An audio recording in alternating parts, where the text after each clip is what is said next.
Hi, I'm Paula, registered dietitian at Meals on Wheels, Western Michigan. And August 29 is More Herbs, Less Salt Day. So we're going to spend a couple minutes talking about herbs and spices instead of using so much sodium. About half of Americans have high blood pressure. And high blood pressure is a risk factor for heart disease. And heart disease still is the leading cause of death in America. So we should all be eating less sodium.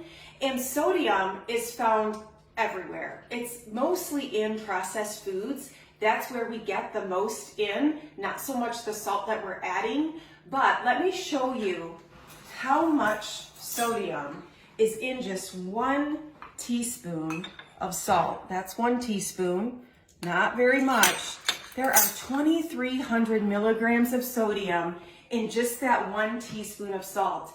And 2,300 milligrams is the recommended amount for the entire day.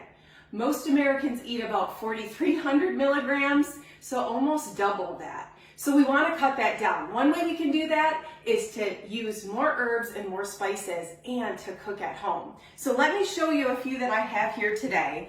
The first one is parsley. This is fresh parsley and dried parsley, fresh rosemary, dried rosemary, and fresh basil and dried basil. Now, fresh or dried doesn't matter. You can use either. When you're using fresh herbs though, add them to the end of the cooking process. They're going to keep their bright green color and they're going to give a very fresh and light taste to your food.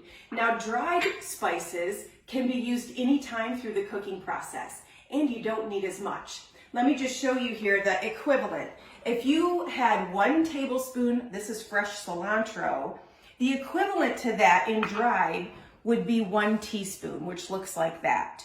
So fresh or dried, whichever you have, depending on what the recipe says, it doesn't matter. You can use either one and just use the equivalent.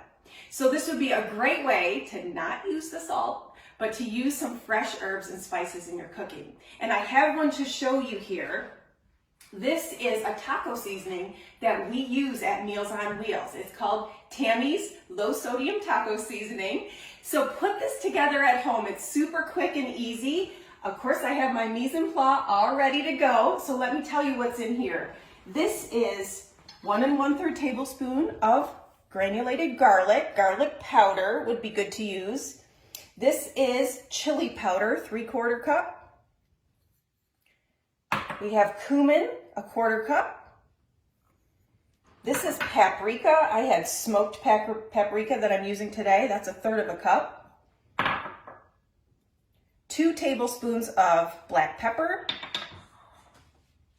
1/4 cup of onion powder.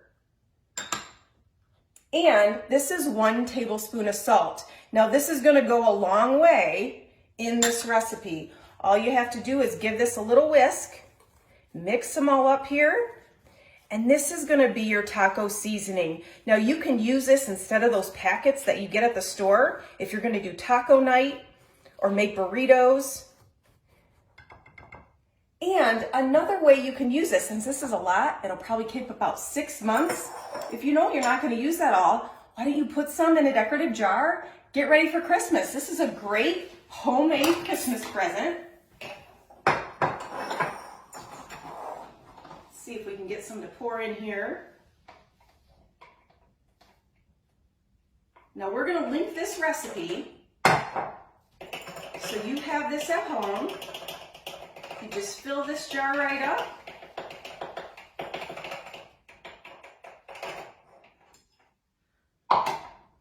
Make a cute label and you've got homemade taco seasoning ready to give away. Be healthy, stay safe, enjoy. Bye-bye.